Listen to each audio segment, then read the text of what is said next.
Yeah. Hey, Greg. Hey, Robert. Hiya, Caroline. zAmya Theater Project presents Homeless Network News Live, starring Caroline Manheimer, Corey Walton, Greg Tomzarek, Marvin Howard, Wanda Poston, Annette Bryant, Robert Blood, Sol Sepulveda, Tahiti Robinson, and Lurch.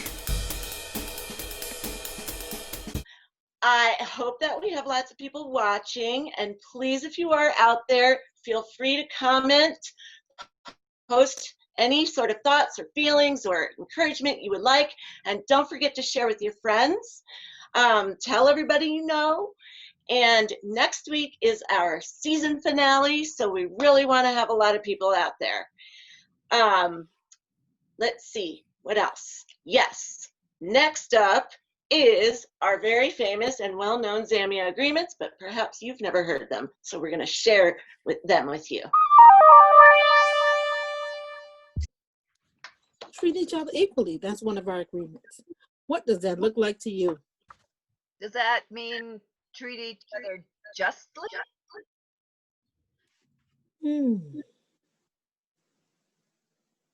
Does it mean treat each other buddy the same as you want to be treated? What if you treat yourself badly? Do you have to treat everyone else badly too? No. Maybe you need I think it means do unto others as you would have them do unto you. Isn't that right? or is it do unto others as they want you to do unto them? Inquiry minds want to know. Thank you. But isn't that all the same?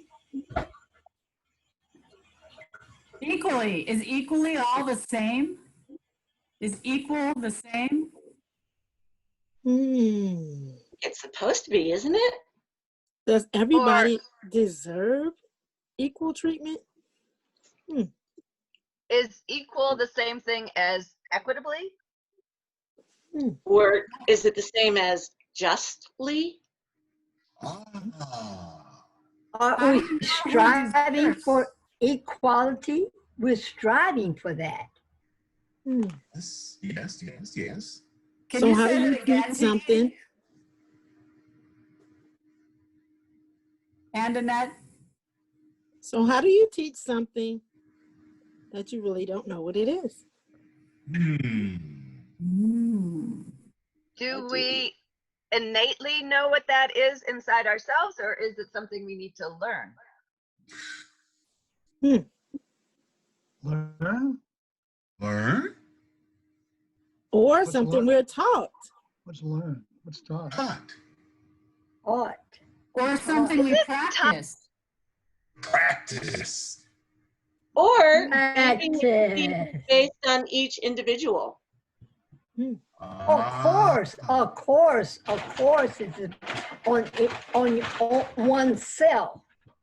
oneself. Is it human nature to treat others fairly? Is it bad that I hope so? Is it good that you hope so? It's good, but we're forming a new thing. So this is what we're going to do in the future. It's not what has happened in the past.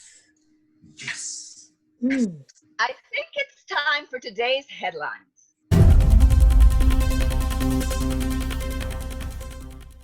And we are back with today's old news. Some new news, but basically the same old news. Headlines from a year ago. Minneapolis Homeless Navigation Center closes, even as need remains acute. Twin Cities officials are already anticipating the reappearance of homeless encampments this summer.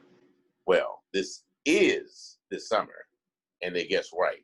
It's important to remember that we do not have enough affordable housing or shelter in the Twin Cities to accommodate everyone who needs them.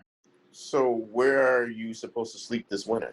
Among Minnesota's 87 counties, 80 lack enough shelter beds to meet the local needs of individuals experiencing homelessness.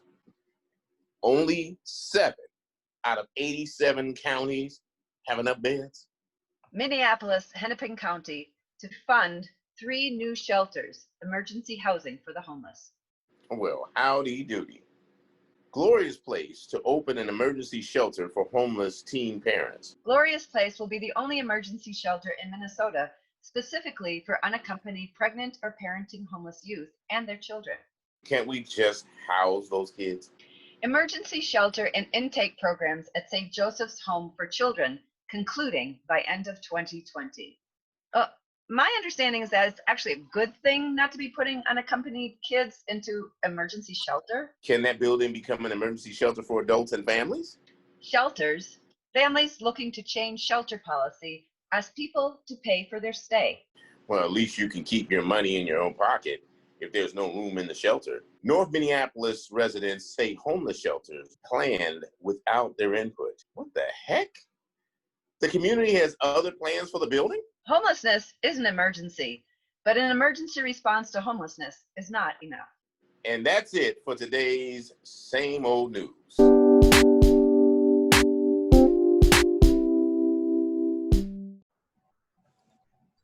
I learned my values from my mother. I've learned to unlearn my whiteness. I've learned to love others. I've learned that I actually know very little. I've learned that I am so much more than how I look. I've learned to find my way by getting lost. I've learned to move slowly and carefully. I've learned the real value of patience. I learned to accept myself. I've learned there's as many stories about homelessness as there are people experiencing it.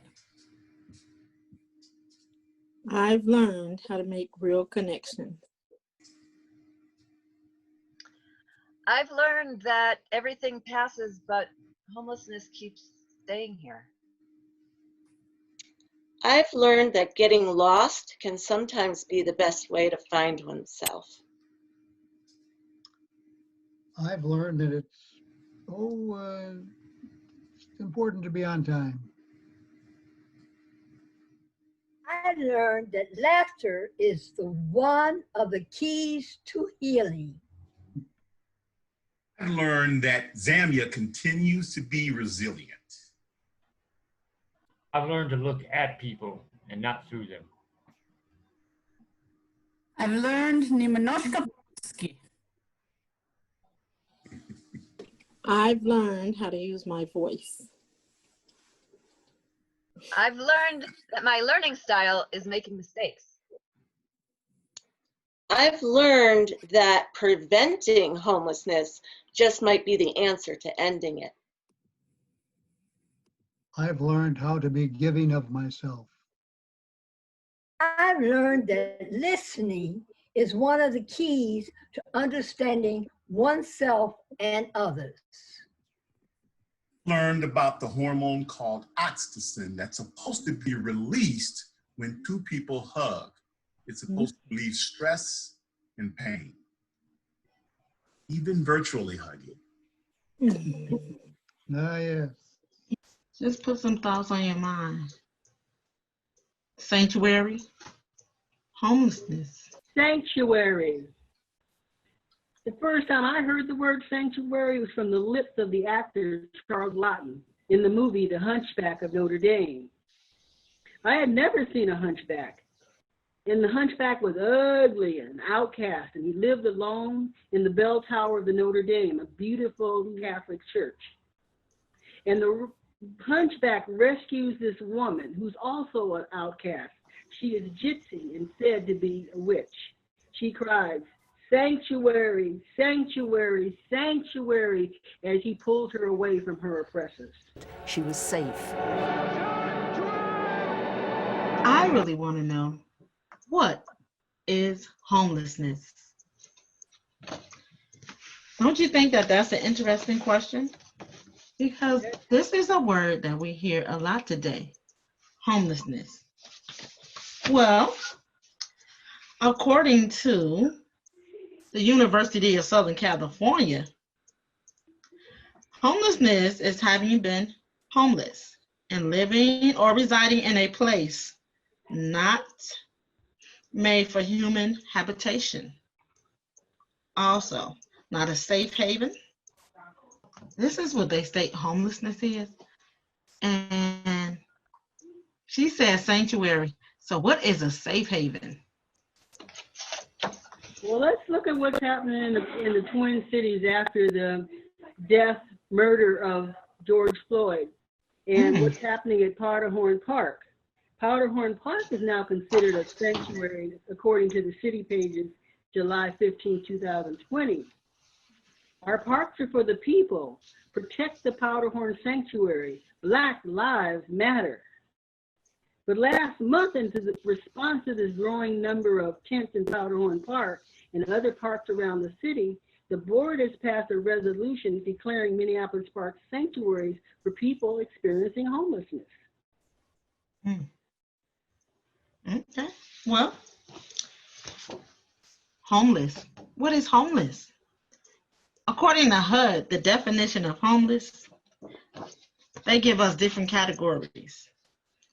It says anyone that is trading sex for housing. Are you staying with friends but cannot stay longer than 14 days? Are being trafficked? Or you left home because of physical, emotional, or financial abuse, and you have no safe place to be. That's according to HUD's definition. These are some of the categories of homelessness. So clearly, society has failed these people in a very immense way. In a city where our effing police own the effing tank, and the city can pay $48,000 for an effing Bob Dylan mural, why can't we have some kind of housing or something to help these people? Well, on another interesting note, Minnesota, this is as of 2020. Hopefully you were involved in the census. Minnesota has 5,700,670 people. Well, out of the 5 million people, this says as of January 2019, these are the estimated stats. Over 7,977 experience homelessness on any given night. Nice. That is a large number on any given night. Nice. And it can fluctuate. Wow. Is there a safe haven? Is there a sanctuary here? Well, this is supposed to be a sanctuary state, Minnesota, that protected immigrants from the legal laws of being evicted and being removed. But isn't it interesting that the park board is a larger steward of stolen land? And who is in the park? Brown, indigenous bodies. Women with families. Well, according to Lily Lamb, who's a Powderhorn resident, she called the park board, and they said housing was not their concern. So imagine that if there was a tornado that displaced 500 people, Ms. Lamb said, in no one's world would ignoring it be the way to deal with it. The park board then also passed a mandate that said parks are open as sanctuaries, but didn't have any functional money to support it, with no functional plan of how to manage that or how to support it in any kind of way. I wonder if they're asking the right people. So I've been looking at Facebook posts. Sent by a woman, DT, said, while the parks are already home to hundreds of people experiencing homelessness, it is going to get more intense. People are going to get creative to stay hidden away because they're afraid of being discovered and removed from where they are seeking shelter. She says she knows there's people living in garages, tucked in the woods, hopping around, sleeping in people's cars that are left unlocked, sheltering in underpasses, and tucking themselves in between people's homes. One neighbor found a man sleeping on her porch. They have nowhere to go. And they're disproportionately Black, brown immigrants and women. This is going to affect the census. It will continue to impact health, infections, mental health, suicide, addiction, not to mention the stress and the survival that the mentality will do that. They will impact voting. They will impact folks' ability to fight in the revolution because they too will be too busy trying to survive. And this will affect education and children's ability to study and graduate. And this will dramatically increase the inequities that we know that are already so great. So just imagine, what would you do if you didn't have a home available to you? The solution to homelessness is to give people homes. People deserve a space to stay, a safe space to stay. Power to the people. Power to the people. I taught my sister to play golf. I've taught a few people a few things about theater. I've taught my children how to eat. I taught my children you must never hurt a living thing. I've taught both art and creative writing classes. I've taught others the meaning of homelessness. Yeah. Oh, I taught Sunday school. Taught workers that if they're interrupted during their meal break to do work, they're supposed to be paid for the entire break. Taught myself patience. I've taught my colleagues to embrace the mess. I've taught my children how to love. I taught my grandson how to balance a spoon on the end of his nose. I taught my child to think for herself. I taught others classical ballet in my 20s. I taught acrobats. Shh. Come here, y'all.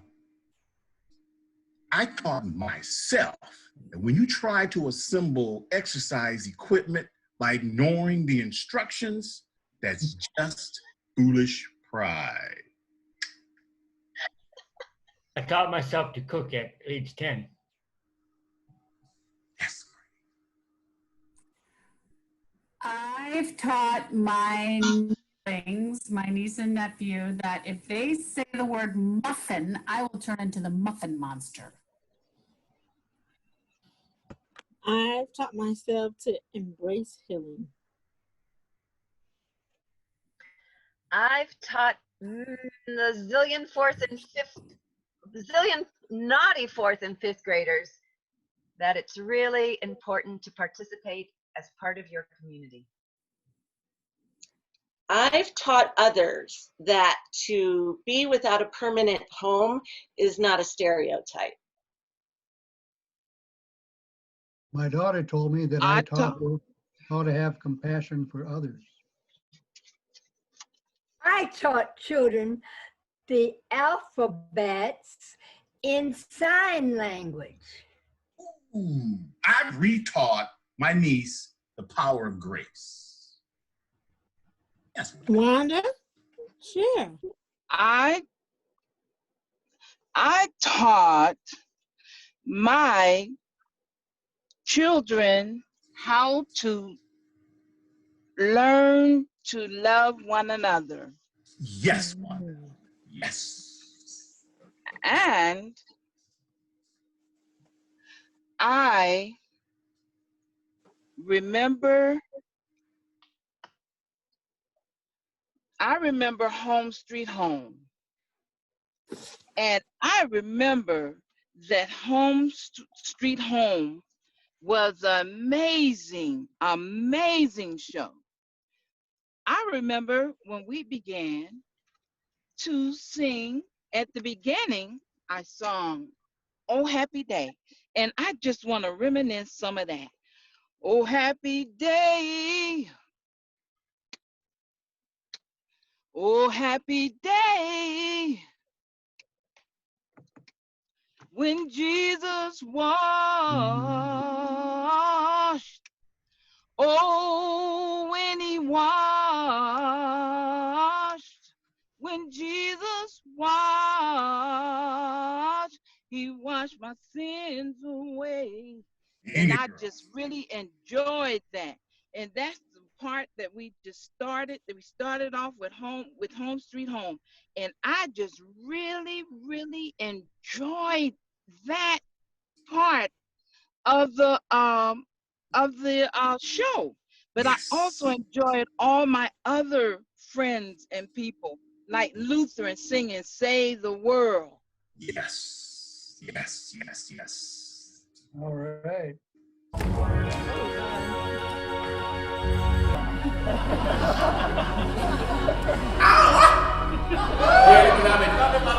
We are gathered here today to get to this thing we call homelessness. I like your word homelessness, that could mean forever, that's a mighty long time. But I'm here to tell you, there's something else. We must do something about this here dilemma. Amen? Amen?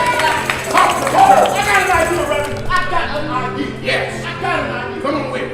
I say, we just write him a check. You said write him a check. Yeah. But you not talking about no money to raise. No. You not talking about no Western Union. No. You not even talking about a GoFundMe. You talking about writing a check. Yeah. That's party, Reverend. I have an idea. Come on with it. How about we hold a big sale? Candy sweet as gold, let me see your Oreo.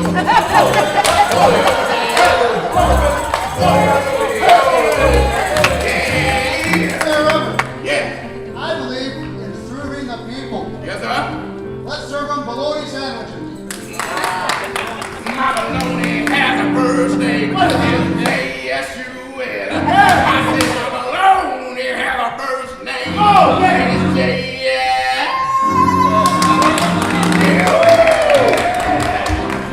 Hey, Reverend, I got a great idea. Maybe we could have an awareness night. Maybe invite our neighbors. Somebody knocking at the door. Somebody ringing the bell.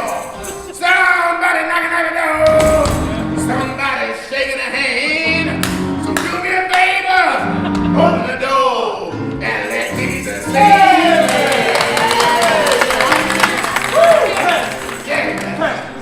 Yeah, so we can open the door and let him come in.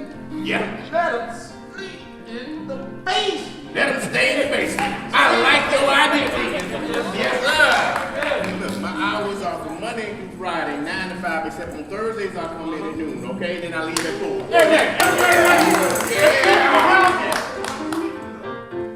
Yeah. Let's build them some houses. But you not talking about the ones made out of straw. No. He ain't talking about the ones made out of stick. No. He talking about them. Yeah. Wow. If God mighty, just let it all hang out. Take it down, take it down, take it down now.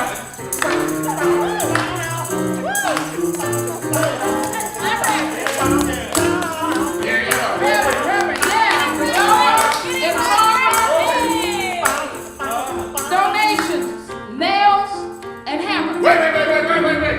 What did you say? Hammer. How you do it? Hammer. How you do it? Hammer. How you do it? Bring it. Oh.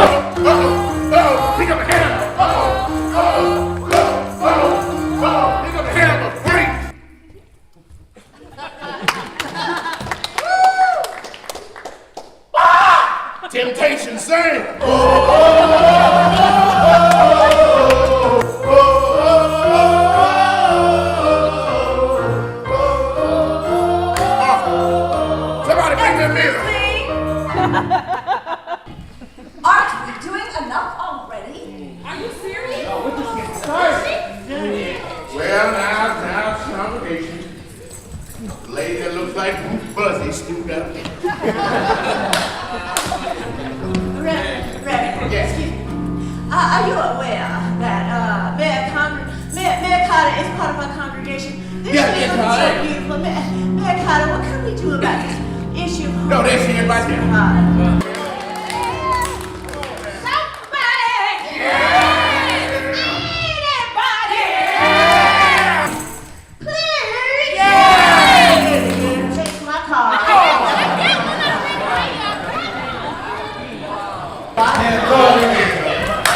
Man, Carter, I want to tell you about Mike. He lived under the bridge outside our doors here. Yes. He'd been coming to this congregation for many years, decades. Last week he died. My Lord. He'd been in a wheelchair since early summer. After one particular hard rainfall, his feet, his shoes got wet. Then the weather turned cold, and his toes became severely frostbitten and needed to be amputated. Then, complicated by diabetes, he lost his lower leg. And a few months later, he passed away. He went to the Lord. Amen. Honest truth. We all watched Mike die slowly. Over all this time, despite all the money, the food, whatever we could give him at passing, it makes me wonder, what did our charity do for him? We talk in this church about putting the 2 feet of love in action. Yeah. The foot of charity and the foot of social justice. Yes. We can no longer stand on one foot. That's right. No, sir. In order to make a difference, Mayor, we've got to get to the root of the problem. Amen. Yes. We've got to learn to walk together and work for justice. Yes. Amen. Amen. Now, congregation, we are about to listen to a selection from Brother Luther. Please rise.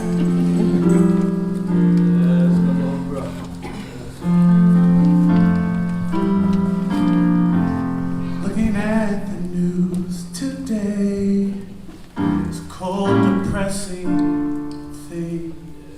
We see our nation stained, our whole world's up in flames.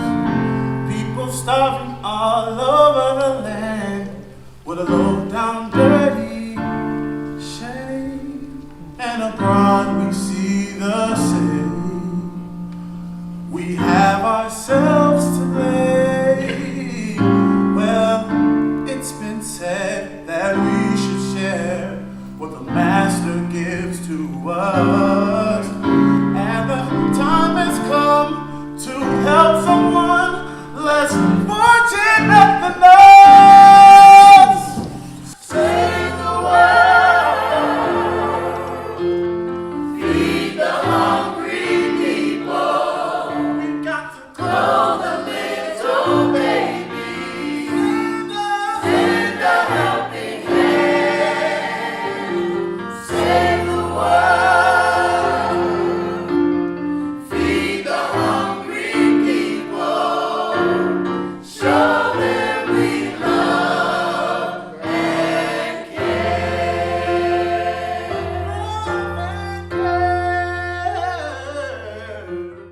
Should others share some memories right at this point? Yeah, let's just talk about how much we miss Don Walls. That's a good idea. Yeah. This boy introduced him. This when I was Wanda's talking about how much she loves and misses Don, and on stage and off stage, I knew Don was a very courteous man, and he had an incredible sense of humor. that video clip reminded me how much Don, his presence, he was one of those rare individuals.